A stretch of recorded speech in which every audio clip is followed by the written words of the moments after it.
I am thrilled to be joined by three wonderful people, and we are going to be chatting about joy in creativity today.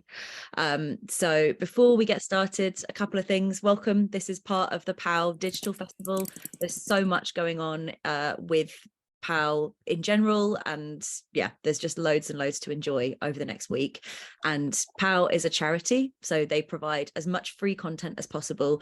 If you're able to make a donation, Darren is going to put a link in the chat, I think, and if you're watching this on YouTube, there'll be a link there. If you're able to make a donation, then please do. It really makes a difference to their future work. And today I am joined by three wonderful people.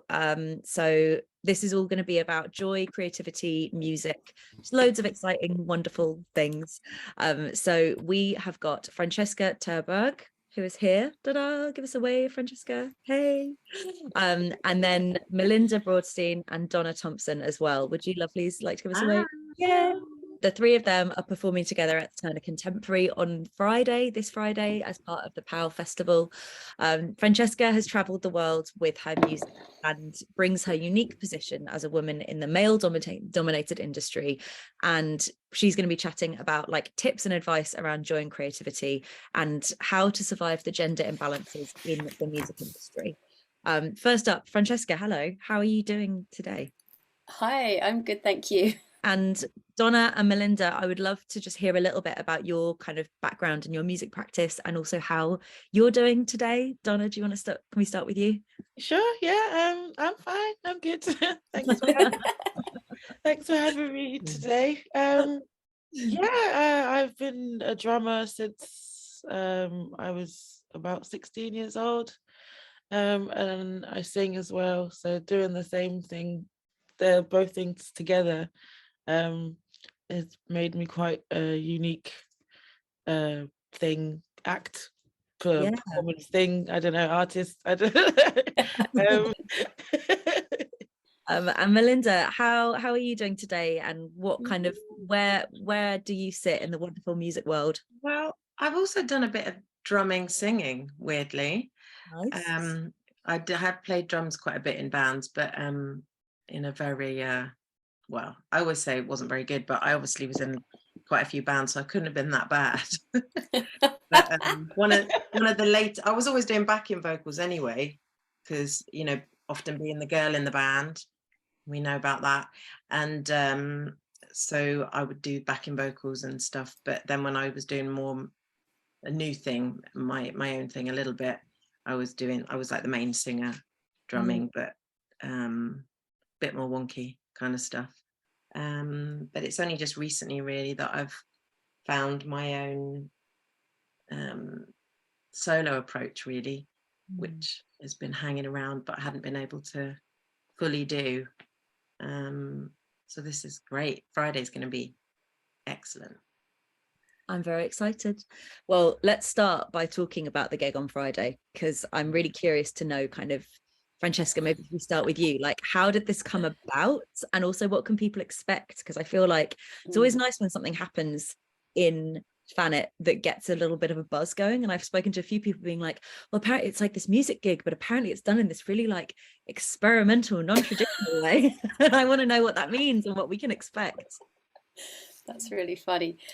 Well, basically Amy asked me to put something together for PAL, and I did perform at PAL before the pandemic in the it's called the Theatre Royal, and it was a kind of like that was more like a cabaret thing where I think there was like 16 women who or non-binary performers who got up and did like a little sort of 7-minute thing, and it was pretty out there, and I thought, okay, well, it wasn't out there for me, but it was maybe out there for like your average person who goes to see things, and I thought, well, I'm a sort of experimental musician and a folk musician, and Amy kind of knows my style, and so she obviously is open to whatever could happen. And I know that the space in the Turner, it's quite big, but it's also quite blank, and I thought, well, bring in two musicians that I really admire and would like to work with. And the nice thing about being asked to do something is I get to choose who I ask, and thankfully Melinda and Donna said yes. And we haven't actually met up yet to try stuff out. We're doing that on Thursday, so but the idea is that we each bring a bit of our own material, and then we also do some improvising together. And so we're going to sort of map that out across the performance. And I don't think it's going to be completely fixed, but we'll have like quite a lot of frameworks and like structures to draw from. And there's also going to be some nice visuals, so it's going to feel really immersive, and sort of like multi-sensory, as well as, you know, you could go in there and watch the music, close your eyes and listen, or you could just stare at the wall and sort of enjoy it, like I just want everyone to feel really nice. And yeah, and Donna and Melinda are bringing all their wonderful skills and instrumentation and voices, and I'll be bringing my cello and some electronics and a bit of voice as well. And that's as much as I can tell you. Yeah, well, I mean, that's just made me feel even more excited for it. And how nice. I mean, it's every year POW makes me so happy, because I think those just giving like the ability to be that feeling of being like trusted as an artist of an organization, just being like, hey, yeah, we'd like you to have this space, and kind of then just letting you do what you want to do with it and being able to help and support. That's really exciting for them to like know your style and just go, yeah, here's the Turner, do something weird. It's gonna be really nice. I'm very excited about it. Yeah. I also, by the way, sorry, I use weird in a very positive way. Sometimes when I say that, I'm like, oh no, that wasn't a bad thing, I promise. And why do you think, like, how did you find your like home in more non-traditional gig spaces and performance? Because this isn't a very usual way that I feel like I listen to music if I'm going to a gig or a concert. Well, I started off doing classical music when I was younger, and then went into folk music. But in folk music, your position as a musician is really functional, because you're sort of providing people with the chance to sort of dance and feel certain things. So I got used to thinking of music not as being like a straight up concert performance, like that sort of Western classical like framework for concerts and performances, which I did a lot when I was a kid. But also then I went and sort of studied a lot of sonic art and production, and started thinking about surround sound and sort of experiencing sound in like many different ways. And I'm also like a very visual person, so the sort of conventional concert style doesn't actually feel like my natural place, even though I do it a lot in different projects. Getting the chance to do something that's more interdisciplinary and more immersive is much more like, that resonates much more with like my inner creative world. And I just sort of naturally was drawn more and more towards improvisation as I developed as an artist, and bring that into my practice like very deeply, and like just always being open to the space and the people I'm working with, as well as like bringing in the music that I have composed or have learned. Basically, for the past couple of years, I've been playing with an artist called Alabaster de Plume, whose approach to live performance is to put lots of musicians on a stage or in a performance space together who've never met before, and it's a show. And so everyone who comes to see it is watching music happening for the first time.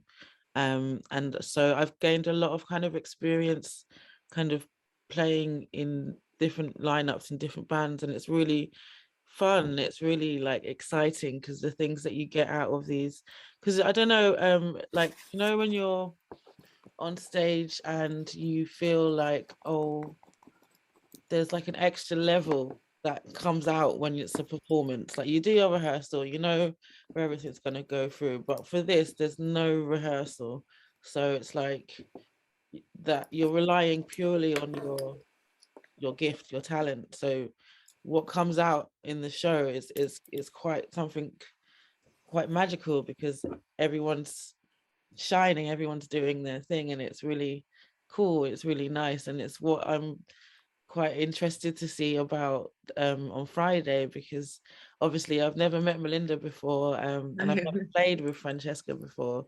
but just given from like the general vibe of things, it feels like it's going to be really exciting and really like transcendental. Exactly. Yeah. Like the magic of adrenaline kicks in. Yeah. Okay, nice.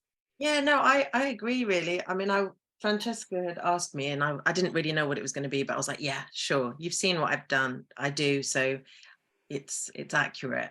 But no, it's interesting what you're saying, Donna, because with when I found, well, I had an album that I recorded just through the lockdown, but and it was all just me improvising and boshing it together, and it just became something. But then thinking about how I was going to play that live without, and I didn't like the idea of using a backing track. I didn't want to be karaokeing my own songs, you know.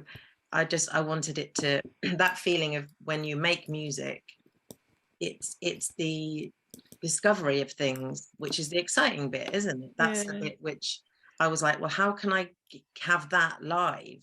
So I've got kind of I've got like, when I do my own pieces, let's call them, I've got certain ideas of what I'm going to do, but I'll do them very relaxedly, and I might change my mind and I'll add other things. And if there's an accident, well, then I go with that as well. And but it was weird thinking about transposing that to playing with you guys who I've not played before, or anybody else actually, with this setup. But I love the idea of what I'm doing now is preparing myself. I'm just preparing myself, you know, inside myself. And then luckily we've got some time to kind of experience each other's vibe, you know, on Thursday, which is, I'm really excited.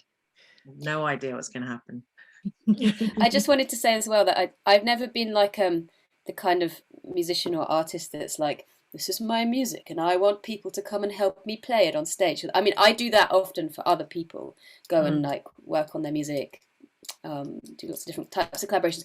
But I've always felt that one of the exciting things about doing something like this is that everyone's an artist in their own right, and we're all going to share all of our music, not just like me sharing my vision, because the vision is about the three of us, and that's really been part of my development, and like thinking about what's important to me, like to advocate and to represent up on a stage, because when you're a performer, it's not a position of power exactly, but there is a dynamic going on in the room, and I want everyone in the room to feel like we're all there together, and I don't really want it to be like this kind of conventional artist audience sort of pyramid thing. Before this conversation, I was kind of thinking about it, like that is often my expectation of what music is like quite hierarchical, of like, this is the main person and then there's other people who support, and it like there's a bit of a tradition with performing music being quite a rigid thing that feels like there's a real intention of like breaking that and mixing it up a bit. And I wonder how gender plays into that, because another presumption that I have, like traditionally the way that music is like performed feels to be very male dominated. Like, is that something that you will feel and experience, and what does that feel like in your work right now? It wasn't intentional, and it took a while to realize, but I was the girl in the band, you know. It was always guys and me, and I didn't really notice. I grew up with older brothers. It didn't really occur to me. It was just how it was. And then after a while, people were like saying, you know, especially when I started drumming in bands, it was like, you're the girl drummer. And it's like, no, I'm the drummer. I'm not the girl drummer. I'm just the drummer. Wouldn't say the boy drummer, would you? No, they wouldn't. Exactly. Even the boy guitarist, you know, it's mad. And as soon as you kind of realize that that's how you're being seen, it's quite, you can't really on your own change that, though. I find you can't actually keep correcting everybody, because it's already there, just like you say. It's like, it wouldn't be weird to see the woman is the singer and then the band is all guys, you know. That's the norm. But I don't know, it's taken a while to get my head around, like, the fact that I have to not be affected by it. I don't know if you guys feel the same. You just have to go, okay, well, I've got to do what I've got to do. I've got to be me, and I've got to do the things that I am as a human being doing as a musician or an artist. It can't stop you. I think as well, it's like as I've grown up, I've kind of made like intentional choices to not be in areas or in environments that kind of look at me as this thing, you know. And it's like, okay, it's yes, I'm a female, yes, I'm Black, yes, I'm a drummer, but it's like just being seen as those things can be quite like, oh, that's all I am, okay, you know. And then you're pigeonholed, and it's like, okay, but then there's this whole spectrum of the rest of my personality which gets ignored, and it's really surreal, because it feels like it's all kind of to pigeonhole into these systems that have been created by, you know, kind of cis men in these higher places, and it's like, I don't know, do we have to fit into these boxes, you know? Do we have to be all of these different things? And so it's really complex, because it's like you've got the capitalism argument of making sure that everyone has like different, you know, it's really like and it's and it's like it gets to the point where it's like, actually I just want to play drums, and I don't want to think about all of this stuff. And I think recently it's just being okay in myself and being like, well, yeah, I am a drummer, and if you've got a problem with it, that's your problem. It's not me, you know. And it's like, just as you're saying, Melinda, just kind of accepting it and just being like, okay, cool, that's just the way things are in these environments, but in these safe spaces, you know, I can be whatever, you know, I can. And it's being okay with that. It's being adaptable, I guess, is the. And I guess that knowing that there will be like trying to, in a lot of my stuff, I try to kind of feel realistic without that being really pessimistic. Right. Like, yeah.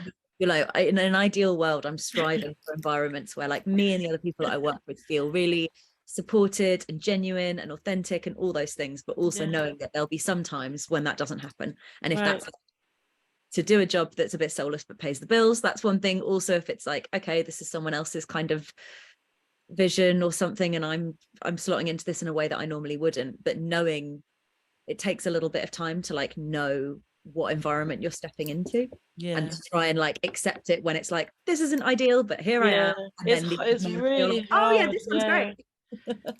And that's part of the fight, right? That's that knowing, that trying to know is part of the fight, because you know, you get these, you hit these walls, right, that are just like, no, you're not allowed to know, you know. It's like, it's like, what do I do now? Like having an awareness but also not letting it get in the way. That is I would say, like, I started off like in my early 20s trying to be what you just said, Donna, like none of this matters, I'm just me. Yes, I play the cello and I'm a woman and I like Jewish music and I want to learn folk music and improvisation and be weird and go to squat parties. All of that's fine. And then I sort of went and tried to do the music thing, whatever that means, with no like plan. I didn't go to music college or art school or anything like that. I just was like, I have this fire and this passion. And then I got treated like a woman. And I didn't even know I was being treated like a woman, to the point where people, you know, I was on tour with a band years ago, and for a while, like, we were touring a lot, and there was a certain point where I was the only woman in the band, and I was in a bad mood one day because probably someone had pissed me off. And what did they say? Oh, are you on your period, Francesca? And I was like, no, I've just, you know, and now I would have said something like, well, I think you're just being a bit of an idiot, and can we talk about it? But actually, I felt put in a place where I was, you know, the over emotional woman, whatever that means. And I mean, we don't need to like go into what that is, because that's like a whole massive, that's like an hours of chat thing. But that one comes up with me often because it just shocked me. It came out of nowhere. I didn't know what to say in response. I was like, I thought we were the same. We're just two people playing music in a band, but you actually consciously or subconsciously see me differently to you, and that and it actually just got worse and worse and worse after that. And now I'm trying to let go of those things and just be me in the world again. But it's interesting that I'm trying to do that at a time when all this stuff is coming up, like gender and race and intersectionality. But it's like, I think we all sort of are being sort of told how we should feel about these things a bit, and it is really important to find one's own place. Right. Like same as being an artist, you've got to find your own place, or being whatever you want to be in the world. But it's really, really difficult to get it right, and to not like offend yourself or offend someone else, and to feel happy about all this stuff. Because actually, even thinking about the joy and creativity topic, wow, how am I bringing this up already? Bringing it up, it gets all quite heavy. It can all get quite heavy and quite dark, because everyone I know has had every woman I know has had bad experiences in music, in the arts. Then there's no rules, and that's beautiful, but it's like we have to carve our own rules out. But how do you find the lightness in that, and joy and creativity, when actually it's like weird stuff happens? Weird stuff can happen, and you have to figure it out. Totally. And like come out a functioning adult at the same time, which is really, it's really difficult. Functioning, but also hopefully like we can all find a bit of a way to thrive as well, which functioning's hard, so then suddenly any more than that can be really difficult. I am going to lift us out of the just quite heavy, difficult stuff, but I want to dwell on it for a little bit longer, if that's okay with all of you, because it's really, thank you, it's really interesting hearing about the kind of barriers in terms of the way that you're perceived by other people in your creative spaces. I'd really like to ask about what are the other key barriers for you in terms of experiencing joy in your creativity? It is a good subject, because it does relate to everything, doesn't it? It's like you're talking about how you function personally and how you get to do anything. You know, maybe this is getting up in the morning, you know. I do actually find it quite difficult, even when I'm in the right headspace. When it's happening, I work quite quickly and it flows, you know. I'm there in the space, or the flow, whatever you want to call it. But getting there is actually I find it quite difficult, I've realized. And it's almost like I need to trick myself into doing it.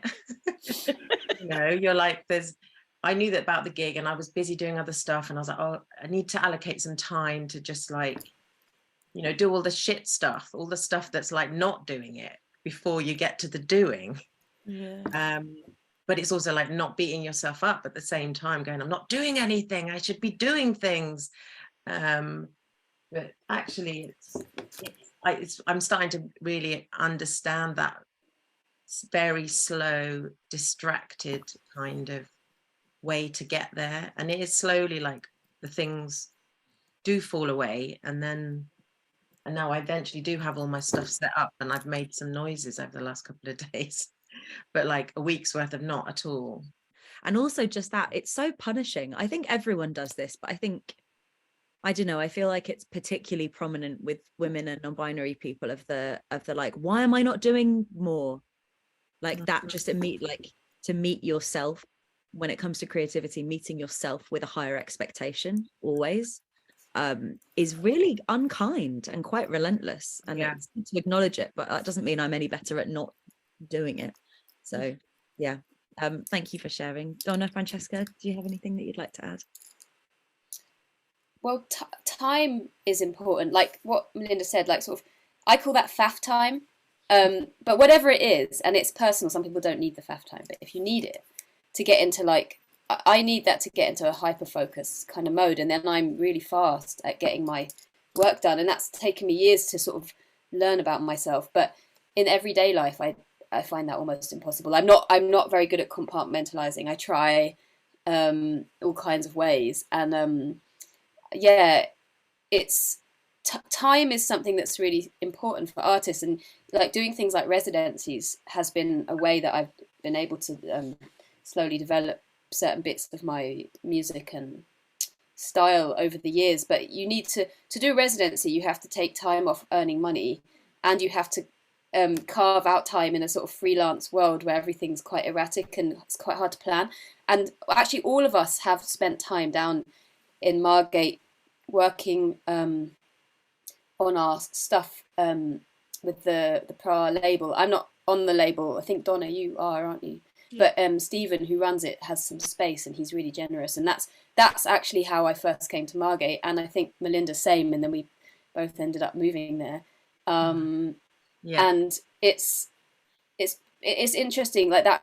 I remember when I went to go and spend time working on my stuff, that something inside me said like, I'm not carving out full days to work on my work. And I had I think I was finishing a master's at Goldsmiths, and I was really like starting to do the deep work inside myself to sort of embed that I'm an artist and that like I make work and that's what I do, and that was very personal. And I asked Stephen if I could spend some time down in this place called Margate about 5 or 6 years ago, and I went down there for a week on my own. I was like, what am I supposed to do? I've never had this much time to just make music. And then I did it and it was really amazing. And I thought, okay, that's what people do.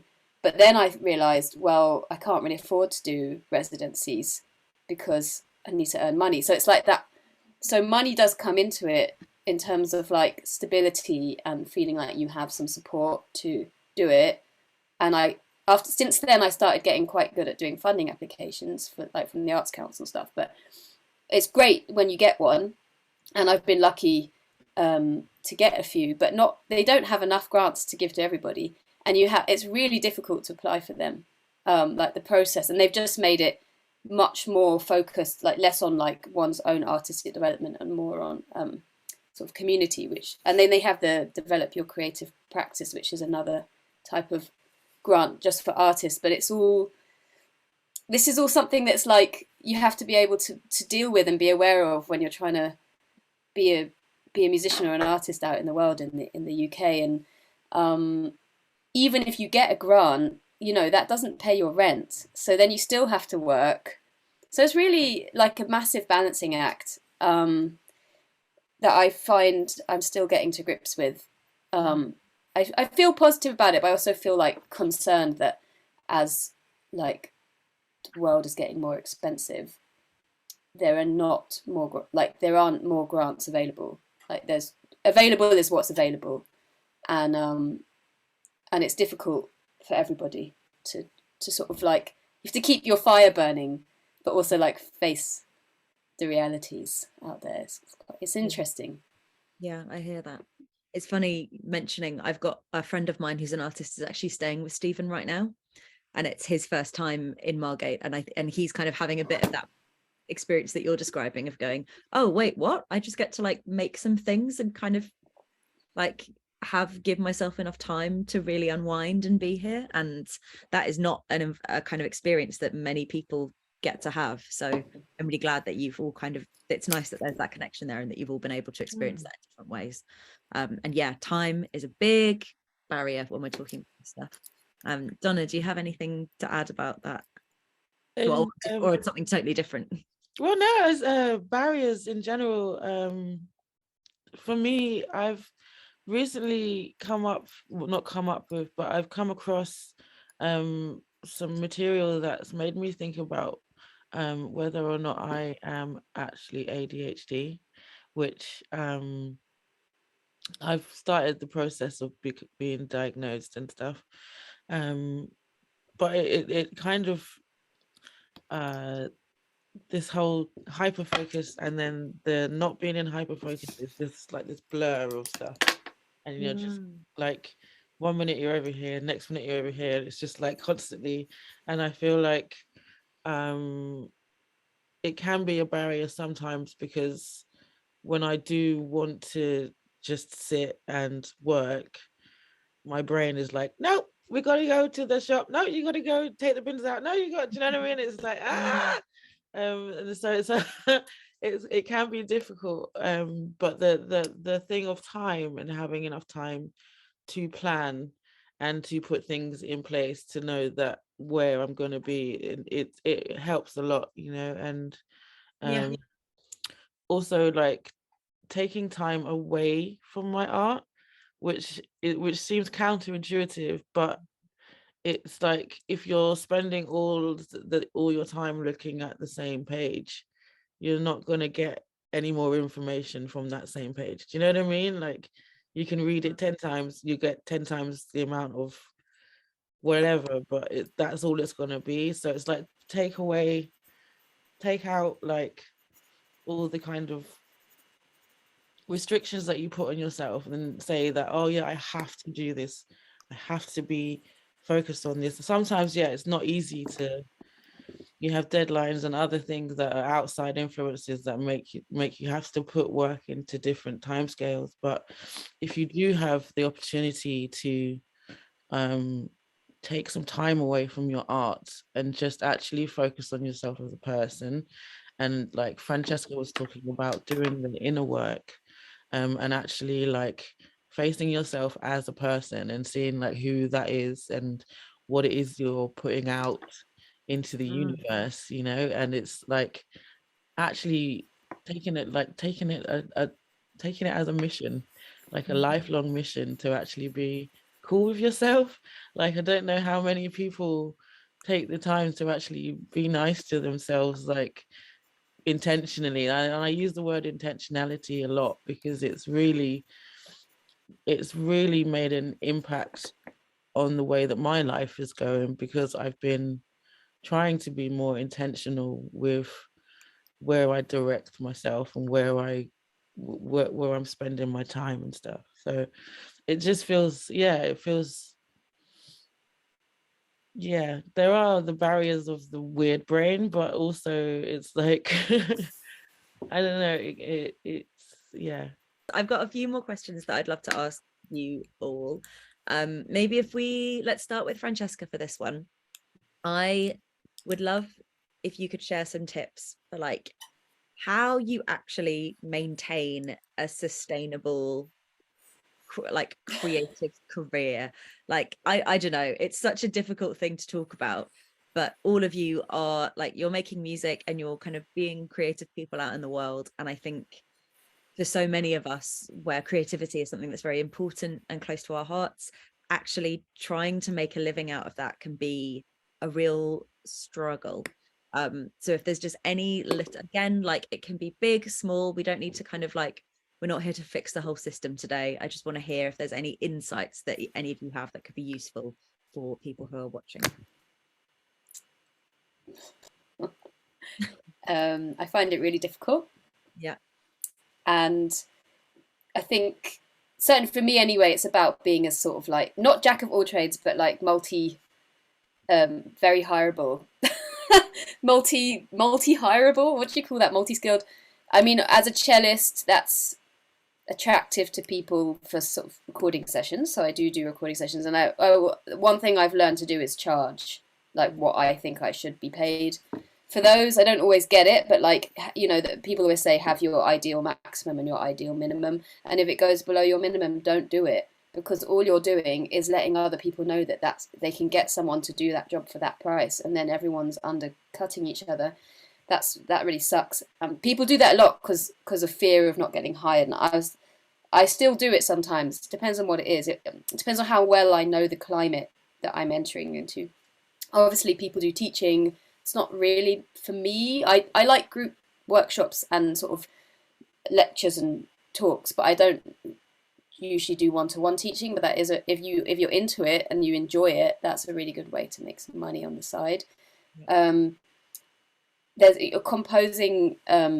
Composing's a big one, and there is a lot of talk about sort of women in composing jobs and women making music for TV and film and stuff. Which, like, statistically, it's still, I can't remember what the polls are right now, but it's something like, I think it's like 17% women making a living of being a film composer, or less. It's really small, and that's something that I studied and I want to do, but it's like being seen. I do find, like, if you looked at my CV and you see all the things I do, the main thing I get hired for is basically being a string session player. And I always wonder why that is. It might just be because that's where there's quite a lot of work, but it might also be because I'm a woman. I don't know. But, you know, people see it as like woman playing cello, that's appealing. But a woman making messed up sound installations or writing ambient music, it's obviously people do it, and I'm going to keep doing it, and I believe that I'm going to be successful in all of it, and I want to make a really good living out of what I'm doing, but it's taking a hell of a long time to be seen, longer than I would have thought, considering like my successes to date. There's no formula. I don't think there's a formula. I think you just got to believe in yourself and be good at what you do, and meet people, be bold, meditate. I don't know.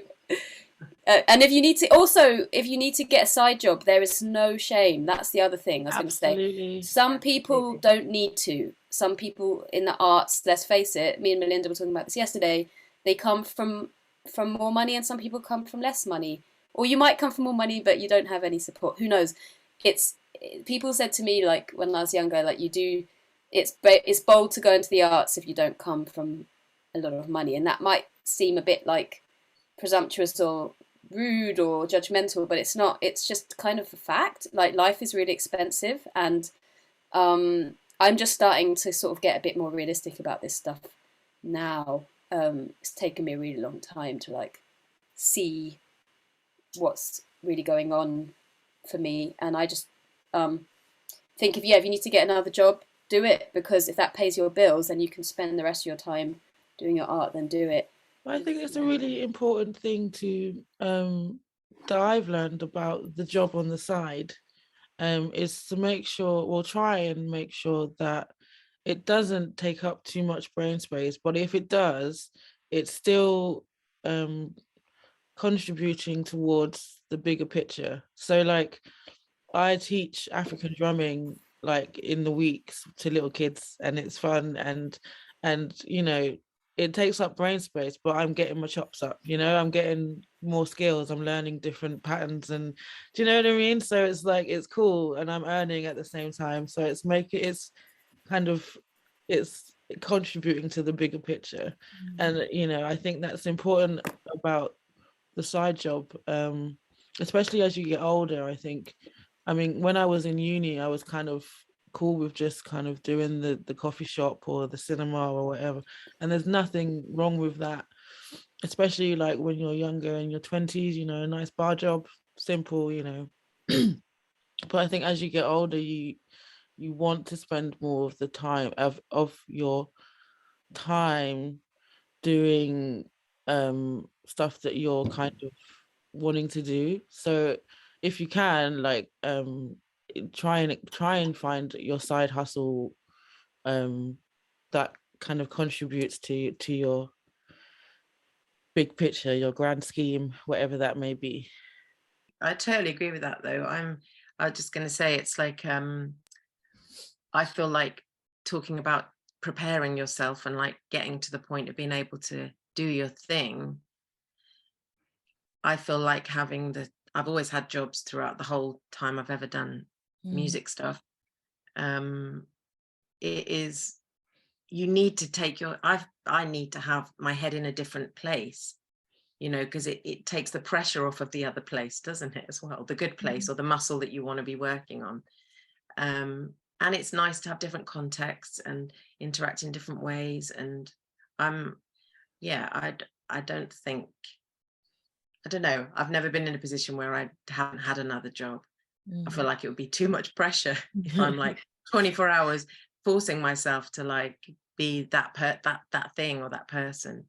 But I do find it's nourishing on different levels, on human levels. I mean, don't you want the music to be human? Yeah, I don't want it. I'm not a robot. So you want to And like, you all want to just hear, run you want to have other people. people in there. Yeah, yeah. No. No, I think that import, like wherever you're getting other like aspects of community and socializing is really important. And that, like, if it can be from your art and your creativity, that's great. But it's also just as much, I found that massively. I've been freelance for the past 3 years, and I'm still kind of mourning what it was like going into an office and having like a team of people that I would bounce off of and have just like different chats with, and trying to find ways of doing that myself now, because I don't think I'd appreciated how important it was to have other people around me consistently. And I guess there's something about creativity which can be quite isolating in that regard. So it's really like all of you have kind of picked up on so many different aspects with your answers. Thank you. They all make me feel much more hopeful, and I hope that that kind of comes across to everyone else who's watching now as well. Oh, wonderful. Well, I can't wait to come along to that. It'll be really nice to see you all in person. But thank you so much for all of your, like, I've just really enjoyed hearing all of you speak in such like an honest and soothing way. And I feel very hopeful. I feel very joy-filled and like excited to engage with all of this in so many different ways. And thank you all so much. Thank you for joining me, and massive thank you, you. Francesca, Donna, and Melinda. It's been a real pleasure chatting to you all.